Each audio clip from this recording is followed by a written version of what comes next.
How do you actually tell the difference between a buyer's market and a seller's market? Because the property markets affect everything from the house listing price to your negotiating ability. So by the end of this video, I want you to be able to understand what a buyer's market and a seller's market is. Okay, because like in any industry, supply and demand of the housing influences the property market, which then determines whether it is a buyer's market or a seller's market. So I want to break it down into four factors, which is the inventory, the time in the market, competition in the market, and lastly but not least, the price. Okay, because these are actually what are the things that actually matters. Okay, so let's get to it. We'll start with a buyer's market. What is a buyer's market? Okay, so in housing term, a buyer's market occurs when there's a lot of houses that is available, but there's not actually enough qualified buyers to absorb them all. In this case, the housing supply is very high with a low demand. In such conditions, homes take longer to sell.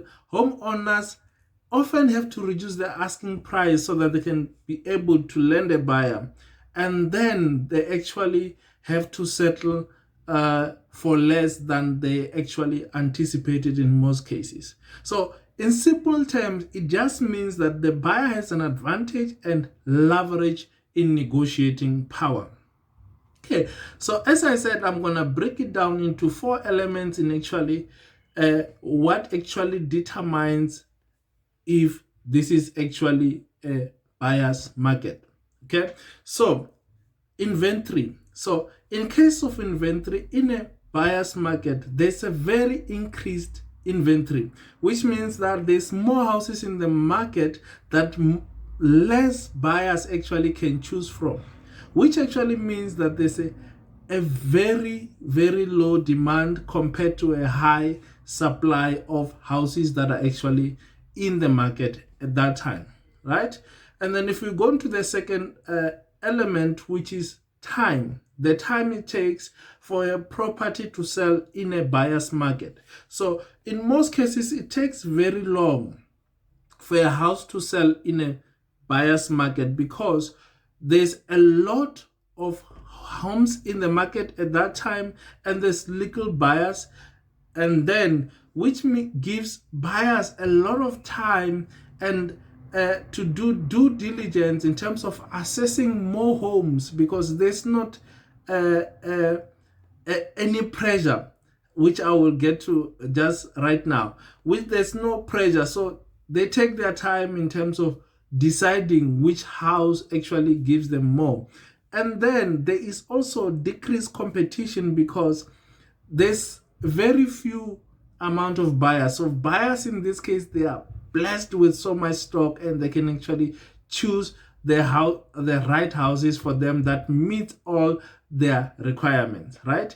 And the fourth element in this is price. Because there's so much stock that is available, in most cases it will mean that the buyers will get the bargain, will get the good houses at bargain prices, because in most cases you'll find that the sellers have been selling their houses for a long time, and in that case it means the buyers have that leverage to actually put a lower price than it's actually listed for.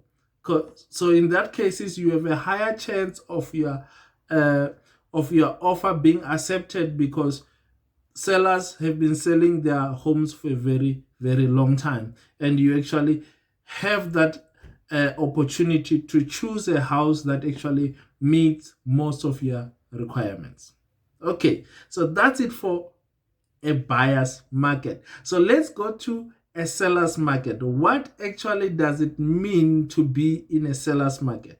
So a seller's market occurs when there's actually few properties that are listed for sale, but there's a lot of buyers in this case, right?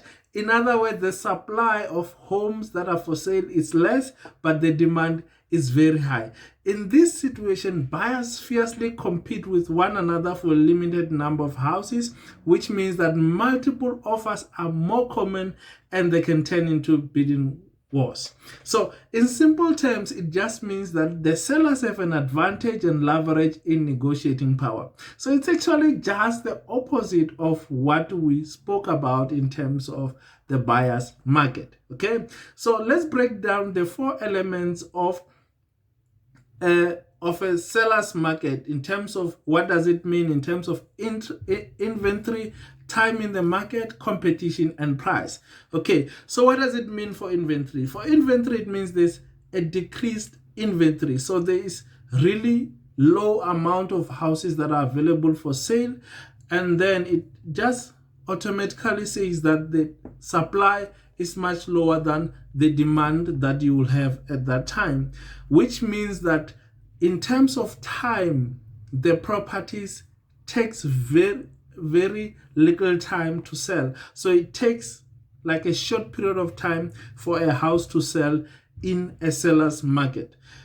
Okay, so because there's a lot of buyers out there, and in these cases, most of buyers will not waste time because they know they have an increased competition, which is the 3rd element that we're talking about.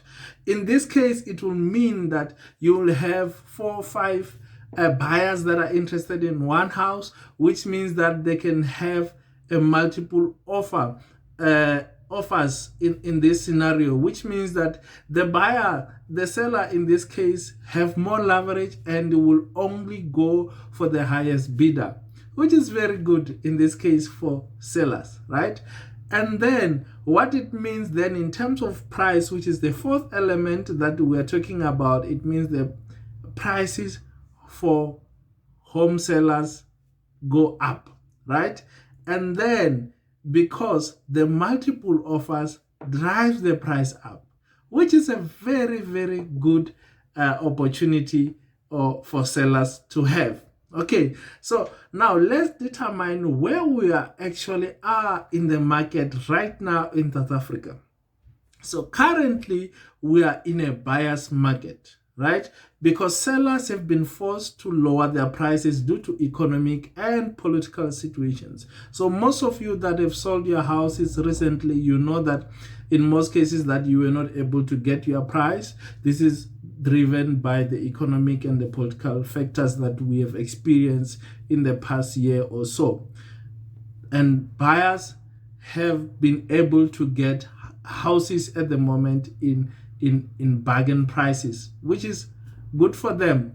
So it is very much important for you to be able to understand where you are in the market.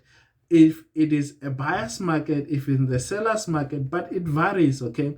And it depends on circumstances or when you actually want to enter the market or how your circumstances are. Sometimes you might find that it is a buyer's market, but because of your circumstances, you enter the market as a seller. And you find that sometimes that it is a seller's market, but as a buyer, your circumstances drives you to buy in that certain market. It is not a black and white situation. It is just for you to understand what is a buyer's market, what is a seller's market. If you have the ability, if you have like the opportunity that you can actually wait for a seller's market right now, as we are in a buyer's market, you can actually do that. But if you cannot wait, your circumstances are different and they force you to be involved in the property market, well, go for it. And there's also some factors that you can actually do in order to achieve better results in a buyer's market or in a seller's market when you are a seller or vice versa. So I will do a video for next week, and then it will just be focused on how to actually survive in a buyer's market if you're a seller, and also if you are a buyer on a seller's market. Thank you guys. Remember to subscribe. Actually, if you have viewed this video until this far, please remember to subscribe, to like the video, to share with your friends, your family, and Come back again next week. Cheers. Bye.